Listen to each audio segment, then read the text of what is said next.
You look like a piece of street trash someone forgot to sweep away.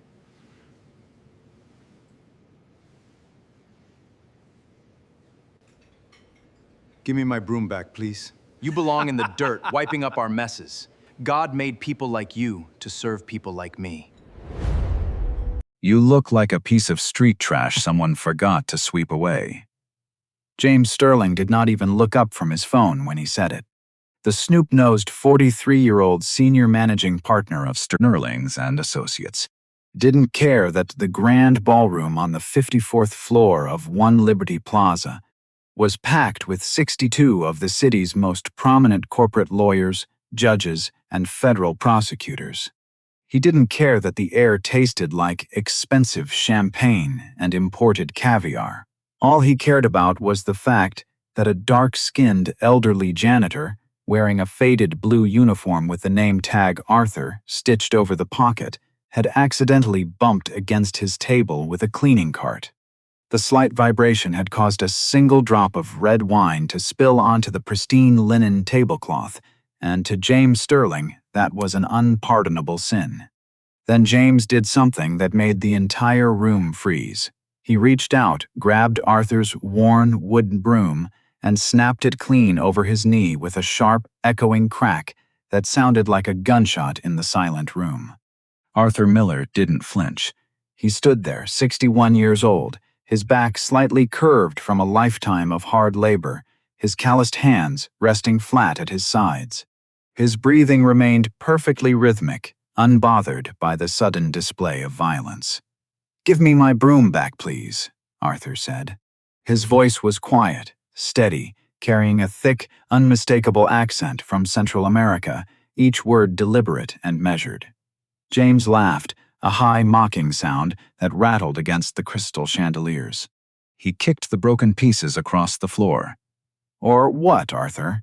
You going to feel your way out of this building? You going to complain to the labor board? Look at yourself. You can barely string a proper sentence together in English without choking on your own ignorance.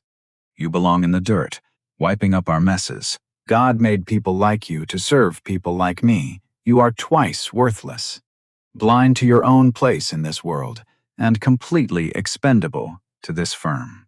To ensure the humiliation was total, James tipped his heavy crystal tumbler, pouring exactly $500 worth of rare, single malt Scotch directly onto Arthur's scuffed leather shoes.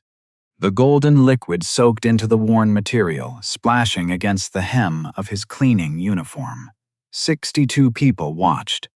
Federal judges who spent their days lecturing classrooms at Columbia University about the sacred nature of constitutional rights, corporate executives who signed public diversity pledges every fiscal quarter, high society wives wrapped in thousands of dollars of imported silk dresses.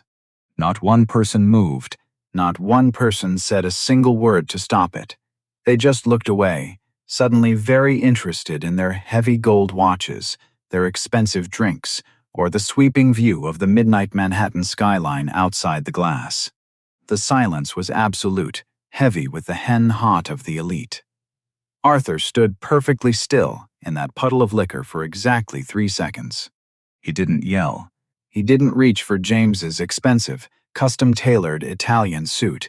He simply knelt down on the cold, cum-thack floor, picked up both shattered pieces of the wooden handle with steady hands, and stood back up.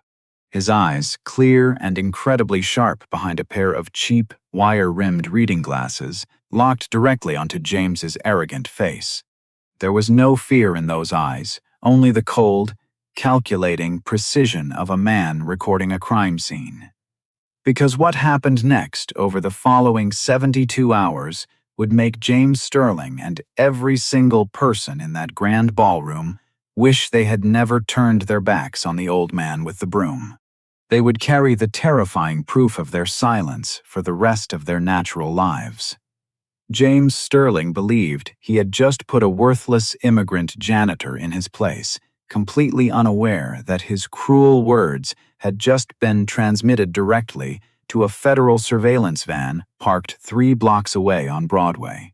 He had no idea that the broken broom was not an administrative tool. but a calculated prop in a high-stakes psychological game. And James Sterling was about to learn that some secrets are buried so deep that when they finally surface, they don't just ruin reputations, they destroy empires. The clock was already ticking toward 11:45 p.m., the exact moment the trap would spring. Let's rewind. Exactly 12 hours before that glass of scotch hit the floor, and Arthur Miller was forced to stand in a puddle of humiliation, his day began precisely at 4:45 in the morning. In a cramped, immaculate one-bedroom apartment in the heart of Jackson Heights, Queens, Arthur woke up without an alarm clock. The apartment smelled faintly of dark roast coffee and fresh corn tortillas. He spent his first 20 minutes of the day in absolute silence, sitting on the edge of his bed, executing a series of controlled breathing exercises designed to lower his heart rate and clear his mind. He looked at a small, silver-framed photograph on his nightstand. A picture of a grand mahogany courtroom from a life that felt like a century ago. To his neighbors in the building, Arthur was a ghost. A quiet, polite elderly man who spoke broken English, carried a plastic grocery bag to the subway every morning, and returned late at night with a tired smile. They thought he was just another anonymous face in the sea of New York's working class, someone you nod at in the hallway and completely forget about by the time you reached the street. That was the entire point. The identity of Arthur Miller, the humble janitor, was a masterpiece of deception. Arthur Miller had never been a janitor. His real name was Mateo Villanueva. 30 years ago, he was the Chief Justice of the Supreme Court of El Salvador. He was a man who had written constitutional amendments, a man who had stared down international drug cartels, corrupt generals, and billionaire politicians who thought they were untouchable. He had survived 3 assassination attempts, including a car bomb that left a faint, jagged scar running from his left collarbone down to his rib cage. When the corruption finally collapsed the justice system in his homeland, the federal government of the United States had quietly extracted him under a top-secret political asylum program. He didn't need the money from sweeping floors at One Liberty Plaza. He didn't need the abuse. But for the past 14 months, he had volunteered for a specialized assignment with the Eastern District of New York's Federal Anti-Corruption Task Force. The task force had been trying to crack an invisible, massive financial crime syndicate operating out of Wall Street for over 5 years. On paper, Sterling and Associates was a high-end corporate law firm specializing in international mergers and maritime law. Underneath the mahogany desks and oil paintings, it was a colossal clearinghouse for illegal capital. James Sterling was the architect. He had created a complex, multi-layered system of shell companies based in Delaware and the Cayman Islands that allowed foreign oligarchs and corrupt politicians to buy up high-end Manhattan real estate using washed cash. Over 6 years, James had facilitated the illegal transfer of exactly $42,175,000, driving up property values, displacing thousands of low-income families in the outer boroughs and bribing city housing inspectors to approve fraudulent luxury developments. The FBI couldn't get a wiretap approved because James was too smart. He never used digital communications for the core deals. He only spoke in person, in the secure, sweeping offices of his penthouse suite on the 54th floor. So Mateo Villanueva became Arthur the janitor. He spent 6 grueling months practicing the cover story. He trained himself to slouch, to lower his gaze, to pretend he couldn't understand complex legal jargon when it was shouted right next to him. He learned to speak English with a heavy, clumsy impediment, intentionally mispronouncing basic words to make himself appear uneducated and non-threatening. Every night for over a year, Arthur pushed a heavy cleaning cart through the executive suites of Sterling and Associates. While James's partners treated him like a piece of living furniture, Arthur was analyzing everything. His eyes, trained by 40 years of legal warfare, memorized the positions of sensitive documents left on desks. He noticed which folders were locked in the credenzas, which shredder bins were emptied on Tuesdays, and exactly what time the security guards changed shifts. His handler, a senior federal agent named Thomas Vance, communicated with him through a specialized micro-receiver hidden inside a cheap, flesh-colored hearing aid Arthur wore in his left ear. Every morning at 8 sharp, Arthur would check in. Every night at 2 in the morning, he would download the data he had observed onto an encrypted laptop in his Queens apartment. He was building an airtight case, brick by brick. But federal prosecutions require absolute proof of intent, and James Sterling was a master of plausible compounds deniability. To get the final piece of evidence, the master ledger containing the real names behind the Cayman accounts. Arthur had to get close to James's personal safe, and to do that without raising suspicion, he had to become completely invisible. He had to let them think he was utterly powerless. For 14 months, Arthur endured a slow, systematic grinding down of his human dignity. He stood there silently while junior associates used his trash bin as a basketball hoop, laughing when coffee grounds spilled across the clean carpet he had spent an hour vacuuming. He didn't say a word when James intentionally dropped a heavy stack of legal briefs onto his foot, pretending it was an accident. The hardest part wasn't the physical exhaustion. It was the burning in his chest, the rage of a man who had spent his life upholding the law, forced to bow his head to criminals who wore $3,000 Brioni suits. His only real friend in the building was Sarah Jenkins, a 26-year-old evening receptionist who worked the front desk. Sarah was a college student from Brooklyn, working 2 jobs to pay her tuition at City College. She didn't know about the task force. She just saw Arthur as a sweet, grandfatherly figure who always brought her an extra pastry from the bakery near the subway station. Sarah was fierce, protective, and had a habit of documenting everything on her phone for her social media accounts, recording the late-night beauty of the empty skyscrapers. Arthur constantly had to remind her to put the phone away, gentle but firm, knowing that one stray frame could compromise a multi-year federal operation. By the first week of June, the tension inside One Liberty Plaza was reaching a breaking point.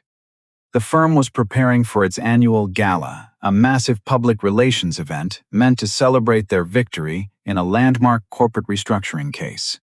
A case that Arthur knew was actually a massive front for a hostile, illegal takeover of a historic housing complex in Queens. Arthur's handler gave him a hard deadline.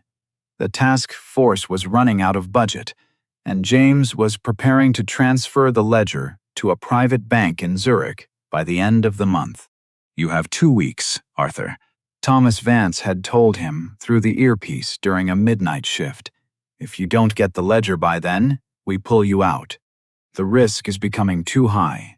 2 weeks, and James Sterling was becoming more volatile, more arrogant, and more dangerous with every passing hour. He had no idea his janitor was reading his financial maps in the dark.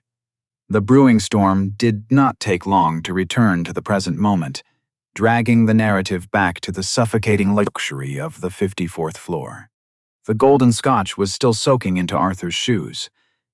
James Sterling stepped closer, his chest puffed out with a self-righteous fury that made him believe he was simply maintaining the proper standards of his high society environment.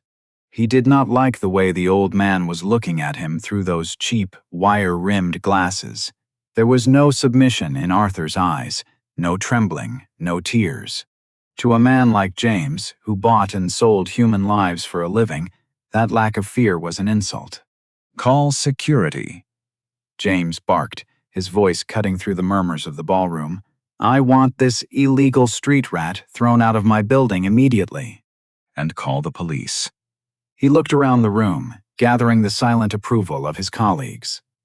"This man intentionally damaged my property, threatened me, and he is clearly working here without proper legal status. I want him detained." Within 90 seconds, two burly private security guards in dark suits moved through the crowd. They were James's personal hires, men who asked no questions and followed every order to protect the firm's secrets. They grabbed Arthur by his upper arms, their fingers digging deep into his flesh. They twisted his arms behind his back, forcing the broken pieces of the broom to clatter to the marble floor once again.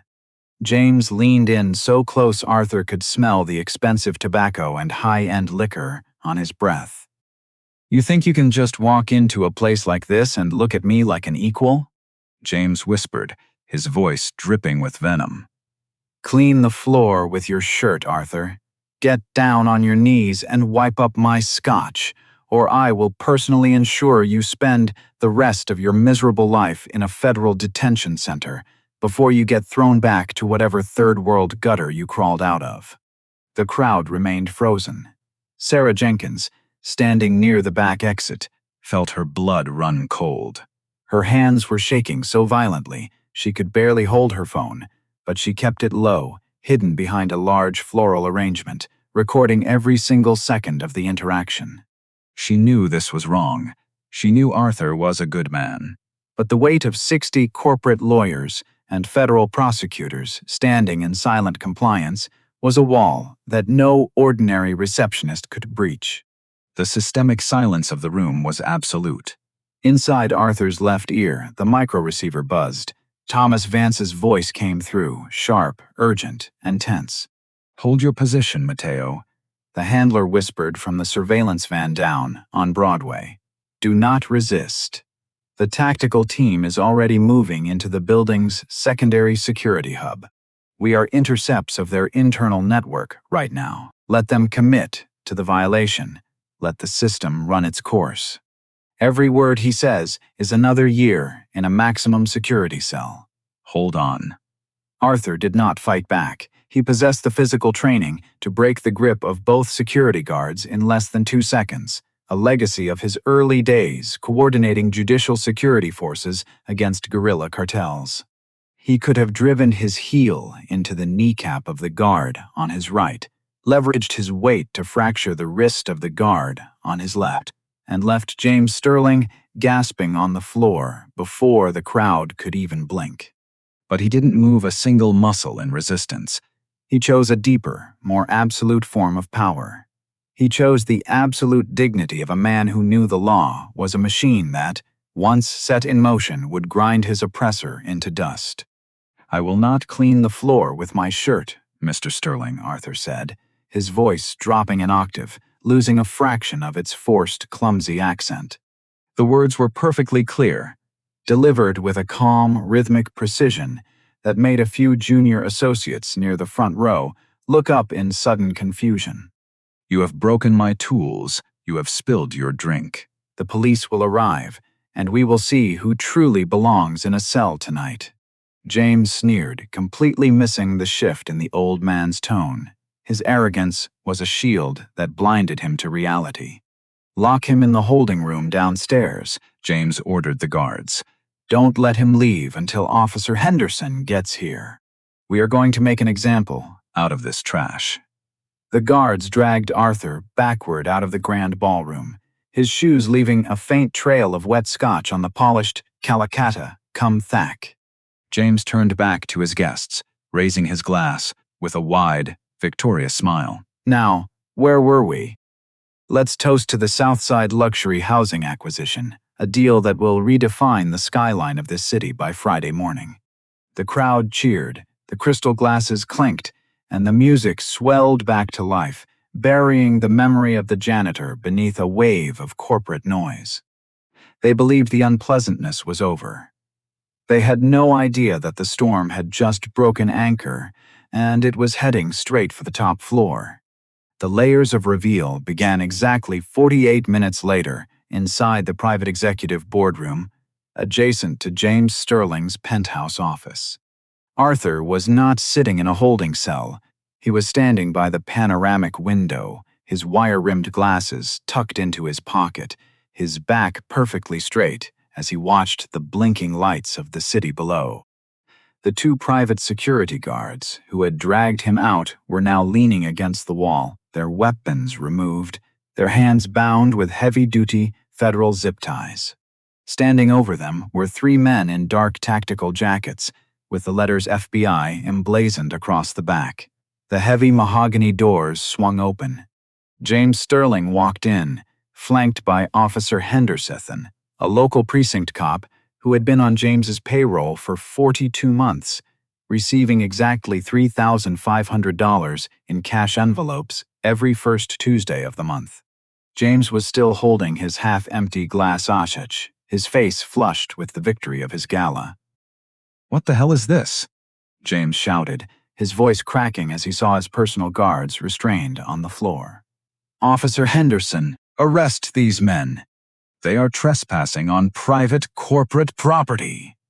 Officer Henderson reached for his holster, but he froze before Fuiserters could touch the leather. Senior Special Agent Thomas Vance stepped out from the shadows near the corner safe, holding a folder wrapped in thick blue tape. He didn't look at the local cop. He looked directly at James Sterling. "Officer Henderson," Thomas Vance said, his voice flat, carry an icy federal authority.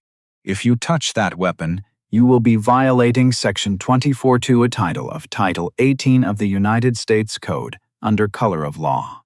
You are currently standing in a federal crime scene, and your presence in the Cayman Island transactions of Peachtree Holdings has already been logged." Step back. Henderson's face drained of color. His hand dropped to his side like a lead weight. He took 3 slow steps backward until his spine hit the doorframe. James Sterling laughed, though the sound was hollow, a desperate attempt to maintain his self-righteous armor. "This is ridiculous. Vance, right?" "I know your regional director. I had dinner with him at the Yale Club 3 weeks ago. You have absolutely nothing. My firm handles legitimate international trade. You can't touch my files without a federal warrant signed by a district judge." "A federal warrant like this one?" The voice came from the head of the boardroom table. James turned, his eyes narrowing as he looked at the old janitor. But Arthur was no longer slouching. He moved with a slow, commanding grace that made the entire room feel smaller. He reached into his blue uniform jacket, pulled out a laminated federal credential, and laid it flat on the glass table. "Special Agent Mateo Villanueva, Civil Rights and Anti-Corruption Division." Arthur said. His English was suddenly flawless, delivered with the deep, resonant timbre of a man who had spent 20 years delivering verdicts from the highest bench in Central America. "And this warrant was signed precisely at 9:15 this morning by Chief Judge Evelyn Carter of the Eastern District of New York." James stared at the credential, then at Arthur's face. His hands began to tremble, the Scotch sloshing against the rim of his crystal glass. You're the janitor. You don't even know how to write an incident report. You're an illegal street rat." "I have your employment file downstairs."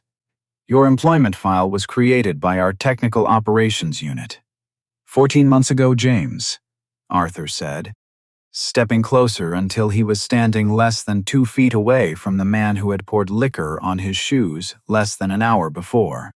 "Every time you left your desk to attend your 3-hour lunches at Delmonico's, I wasn't just vacuuming your carpet. I was downloading the encrypted sector drives from your private server.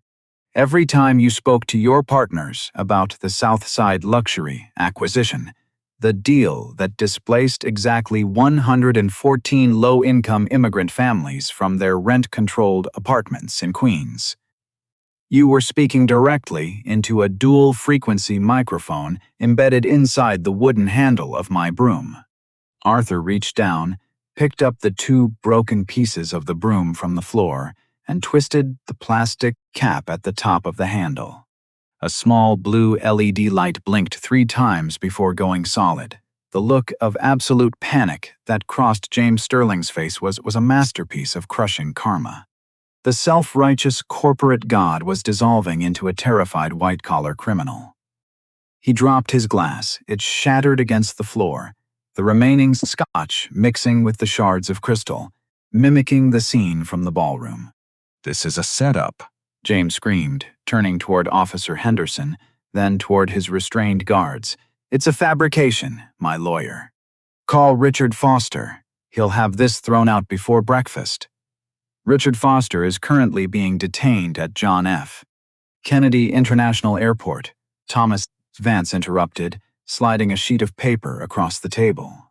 His private Gulfstream was grounded 40 minutes ago by federal marshals. He was carrying 2 aluminum briefcases containing exactly $6,412,000 in unmarked bearer bonds. He's already signing a cooperation agreement, James.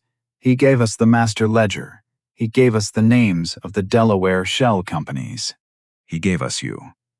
2 federal agents moved behind James Sterling. The metallic click of the handcuffs open and closing echoed through the silent boardroom. James didn't fight. His legs seemed to turn to water. He collapsed into one of the leather executive chairs, his head falling forward into his hands, his entire body shaking as the realization of his complete ruin washed over him. The empire he had built on the backs of the poor, the families he had destroyed because of their color and their language, had been dismantled by an old man with a broken broom. Arthur looked down at him for a final 3 seconds. He didn't gloat. He didn't strike him. He simply adjusted his glasses, turned his back on the broken billionaire, and walked out into the corridor where the tactical teams were already sweeping the remaining executives into custody. 6 months after the crystal shattered on the 54th floor of One Liberty Plaza, the silence that once filled the building had completely transformed. It was no longer the heavy, suffocating silence of fear and systemic oppression. It was the quiet, industrious peace of restoration. The federal court ordered absolute restitution for every single one of the 114 low-income immigrant families that James Sterling's financial syndicate had ruthlessly displaced. The historic housing complex in Queens, once destined to be demolished and flipped into multi-million-dollar luxury penthouses using washed offshore cash, was quietly returned to the community. The families began moving back in just as the winter snow began to melt, bringing life, laughter, and the rich, diverse rhythms of their native languages back to the courtyards. James Sterling was convicted on all federal counts, including racketeering, wire fraud, and conspiracy to violate civil rights. He was sentenced to exactly 18 years in a maximum security federal penitentiary. The self-righteous corporate god, who once believed he was born to rule over others, was stripped of his custom suits, his assets, and his prestigious title. In his final moments in the courtroom, before being led away in cheap canvas prison garb, he looked at Arthur, now sitting at the prosecution table in a sharp federal blazer, and finally bowed his head in a silent, agonizing realization of his own complete moral failure. Officer Henderson received 12 years for his corruption, and Richard Foster, the high-priced attorney who thought he could hide behind corporate walls, was barred from practicing law for life and handed an 8-year sentence. Sarah Jenkins, the young evening receptionist, who had the courage to keep her phone recording behind the floral arrangement, became the operational backbone of a new movement.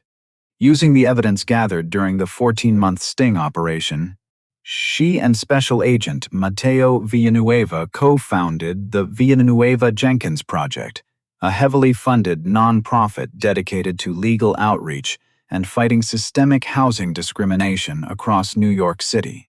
The office received a massive federal grant, allowing them to provide free, top-tier legal representation to thousands of working-class families who had previously been ignored by the system. Mateo Villanueva returned to Washington, D.C., his mission in New York successfully completed. He stood in the grand auditorium of the FBI headquarters, where the broken pieces of his wooden cleaning broom had been carefully reassembled and placed inside a bulletproof glass display case. Beneath the glass, a small brass plaque read, "Carried by Special Agent Mateo Villanueva, Manhattan, New York." disguised as weakness, used as strength. He didn't wear dark glasses or slouch anymore. He stood tall, a man who had faced the worst of human arrogance and proved that dignity is an unbreakable shield. Dignity is not something anyone can take from you, Mateo said in his final briefing to a new class of federal recruits at Quantico. They can pour their drinks on your shoes, they can snap your tools, and they can try to make you feel invisible because of your accent or the color of your skin. But the law is an unyielding machine. When you stand still, when you let the system work, the truth will always grind them into dust. Power does not belong to the loudest voice in the room. It belongs to the one who watches, remembers, and refuses to bend. Now, I want to hear from you. Have you ever sat in a room where someone was being mistreated and felt the heavy weight of the crowd's silence pressing against you? If you were one of those 62 prominent guests watching the old man on his knees, would you have kept your eyes on your drink, or would you have been the one to step forward? There is a tiny, easily missed detail in the first 2 minutes of this story, a specific phrase James Sterling used that directly foretold his own downfall. Go back, rewatch that moment carefully, and tell me in the comments if you can spot the hidden Easter egg. If this story ignited a spark of hope or filled you with a righteous anger against systemic injustice, please share it with someone who needs to remember their own worth today. Hit the subscribe button, turn on the notification bell, and leave your thoughts below. The next story we uncover might change the way you look at the world forever. Your worth is never defined by how they treat you, only by how you rise,